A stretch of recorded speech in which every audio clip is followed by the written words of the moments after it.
Hi everyone, INS Arigat. So, what is this INS Arigat? So, nuclear tired ಅಂದ್ರೆ ಏನು? Nuclear deterrence ಅಂದ್ರೆ ಏನು? So, what is second strike capability? So, INS Arigat. So, ಇಲ್ಲಿ ಏನಂತ ಹೇಳಿದ್ದಾರೆ? So, second nuclear powered. So, ballistic missile submarine ಅಂತ. So, it is a submarine and it is what is nuclear powered. So, and it is second also. So, first one ಯಾವುದು? So, INS Arihant. Okay. So we'll all discuss here what is triad countries and what is nuclear deterrence and what is struck and strike capability. So let's see. So basic ಆಗಿ INS Arigat ಬಗ್ಗೆ ಸ್ವಲ್ಪ ತಿಳ್ಕೊಳ್ಳೋಣ. So it is Indian naval ship. So developed at Visakhapatnam Shipbuilding Center. So indigenously developed, obviously. Yes, indigenously developed. So weight displacement ಎಷ್ಟು ಮಾಡುತ್ತೆ ಅಂದ್ರೆ ಎಷ್ಟು ದೊಡ್ಡದಾಗಿದೆ? So 6000 tons weight displace ಮಾಡುತ್ತೆ. ಸೊ ಅಂದ್ರೆ ನೀರಲ್ಲಿ ಹೋಗ್ತಿದ್ದಾಗ 6000 ಟನ್ಸ್ ನ ಡಿಸ್ಪ್ಲೇಸ್ ಮಾಡುತ್ತೆ. ಸೊ ವೆಪನ್ಸ್ ಯಾವ ಕ್ಯಾರಿ ಮಾಡುತ್ತೆ? So K-15 missiles, K-4 missiles ಅಂತ ಬರುತ್ತೆ. So what are this K-15 missiles? Those are called Sagarika also. Sagarika ಅಂತಾರೆ. ಸೊ ರೇಂಜ್ ಎಷ್ಟಿದೆ? 750 ಕಿಲೋಮೀಟರ್ಸ್ ಇದೆ. ಸೊ K-4 ಮಿಸೈಲ್ಸ್ ಎಷ್ಟಿದೆ? 3500 ಕಿಲೋಮೀಟರ್ಸ್ ರೇಂಜ್ ಇದೆ. ಸೊ ಬೇಸಿಕ್ 3500 ರೇಂಜ್ ಇದೆ. So either you K-15 missiles ನ 12 carry ಮಾಡ್ಬೋದು ಅಥವಾ K-4 ಮಿಸೈಲ್ಸ್ ನ 4 ಕ್ಯಾರಿ ಮಾಡ್ಬೋದು. ಸೊ ನೀವು ಕ್ಯಾನ್ ಇಮ್ಯಾಜಿನ್ ಎಷ್ಟು ಡಿಸ್ಟ್ರಕ್ಟಿವ್ ಪವರ್ ಇದೆ ಅಂತ ನಮ್ಗೆ ಇಲ್ಲಿ ಗೊತ್ತಾಗುತ್ತೆ. ಸೊ ಲೆಂತ್ ಬಂದ್ಬಿಟ್ಟು ಸಬ್ಮರಿನ್ದು 110 ಮೀಟರ್ ಇದೆ. ನೆಕ್ಸ್ಟ್ 95 ಕ್ರೂ ಮೆಂಬರ್ಸ್ ಟ್ರಾವೆಲ್ ಮಾಡ್ಬೋದು ಇದ್ರ ಜೊತೆ. ಸೊ ಅವಾಗಲೇ ಹೇಳಿದ್ವಿ INS Arigat it is A submarine ಅಂತ. ಸಬ್ಮರೀನ್ಗೆ ಕನ್ನಡದಲ್ಲಿ ಏನಂತೀವಿ? ಜಲಾಂತರ್ಗಾಮಿ ಅಂತೀವಿ. ಸೊ ಇದು ಅಂಡರ್ ವಾಟರ್ ಟ್ರಾವೆಲ್ ಆಗ್ತಾ ಇರುತ್ತೆ.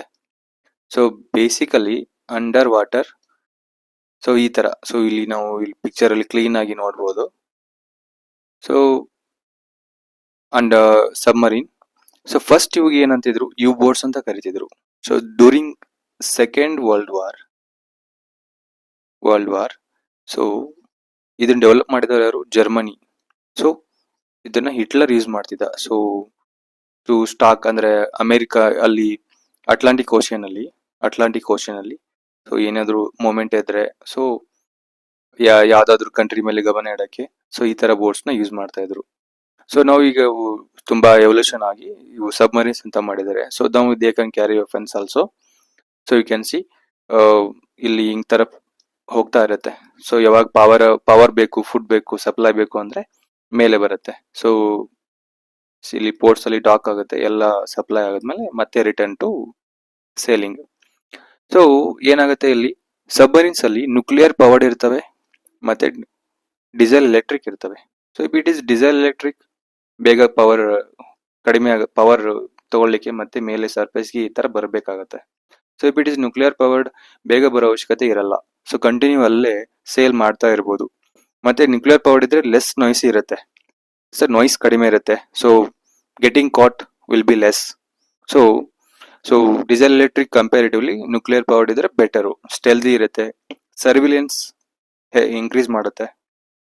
So but these are conventional submarines. So ಇವು ಬೇಕೇ ಬೇಕು ನಮ್ಗೆ. ಸೊ INS Arigat ಬಗ್ಗೆ ಇಷ್ಟು ಅರ್ಥ ಆಗಿದ್ರೆ will move on to the next one. So India's what is important for us is what is India's nuclear policy. So nuclear policy ಏನು ನಮ್ದು? First use policy. So everybody knows that no first use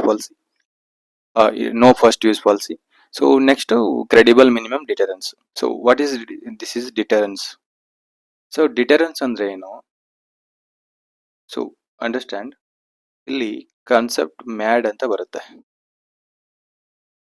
mad ಅಂದ್ರೆ ಏನು? Mutual assured destruction ಅಂತ. Assured destruction ಅಂತ.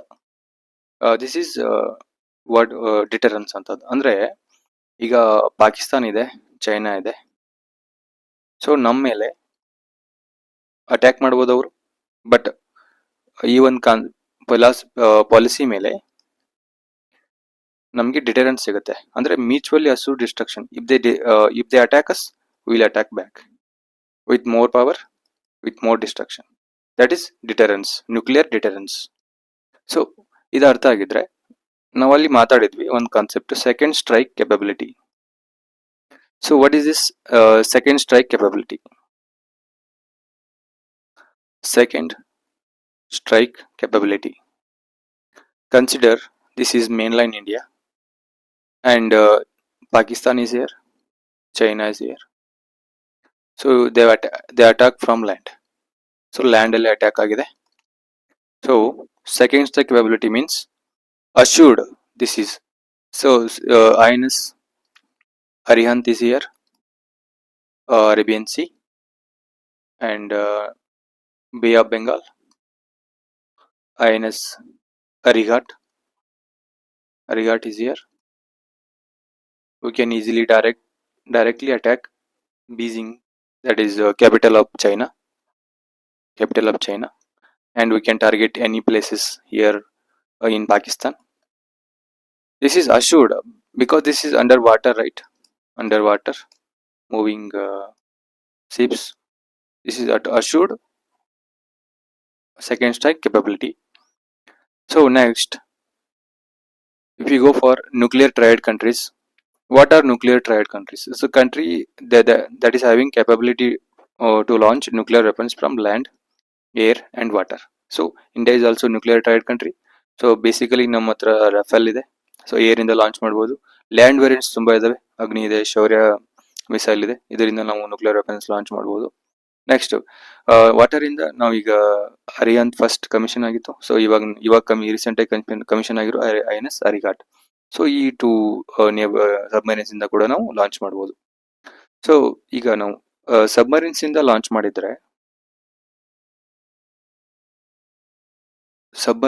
Launch ಮಾಡಿದ್ರೆ ಏನಂತಾರೆ ಅವಕ್ಕೆ SLBM ಅಂತ ಕರೀತಾರೆ. So SLBM submarine launched ballistic missiles. So submarine launched ballistic missiles, submarine ಇಂದ ಲಾಂಚ್ ಮಾಡೋದು. ಸೊ ಮಿಸೈಲ್ಸ್ ಅಲ್ಲಿ ಎರಡಿದಾವೆ, ಒಂದು ಬ್ಯಾಲಿಸ್ಟಿಕ್ ಮಿಸೈಲ್ಸ್, ಇನ್ನೊಂದು cruise missiles. So cruise missiles suppose ಇದು ಸರ್ಫೇಸ್ ಈ ತರ ಇದೆ, ಸೊ ಸರ್ಫೇಸ್ ಅನುಗುಣವಾಗಿ ಟ್ರಾವೆಲ್ ಆಗ್ತಾ ಇರುತ್ತೆ. ಸೊ ಬ್ಯಾಲಿಸ್ಟಿಕ್ ಮಿಸೈಲ್ಸ್ ಆಗಲ್ಲ. ಸೊ ಇದು ಕಾಂಟಿನೆಂಟ್ ಅಂತಂದ್ರೆ ಇದು ಅರ್ತ್ ಅಂದ್ರೆ, ಸೊ ಇಲ್ಲಿಂದ ಲಾಂಚ್ ಮಾಡಿದ್ರೆ ಹೀಗೆ ಅಟ್ಮಾಸ್ಫಿಯರು ಮೇಲೆ ಹೋಗುತ್ತೆ. ಸೊ ಮೇಲೆ ಮೋಸ್ಟ್ ಆಫ್ ದ ಪಾತ್ ಇಲ್ಲಿ ಕವರ್ ಆಗುತ್ತೆ. ಇಲ್ಲಿ ಹಿಟ್ ಮಾಡ್ಬೇಕಾಗಿತ್ತಂದ್ರೆ ಇಲ್ಲಿಂದ ಡೈರೆಕ್ಟ್ ಆಗಿ ಗ್ರಾವಿಟಿ ಫ್ರೀ ಫಾಲ್ ಆಗುತ್ತೆ. ಸೊ ಇಲ್ಲಿ ತುಂಬಾ ಡಿಸ್ಟ್ರಕ್ಷನ್ ಆಗುತ್ತೆ, ಇದ್ರದ್ದು ಸ್ಪೀಡ್ ತುಂಬಾ ಹೈ ಇರುತ್ತೆ. ಸೊ ಇದು destructive. These are called ballistic missiles are strategic and these are called tactic missiles. So if you know this, we'll get back to this nuclear triad countries. So what are how many are there nuclear triad countries? One is US and Russia, China. Next one in India.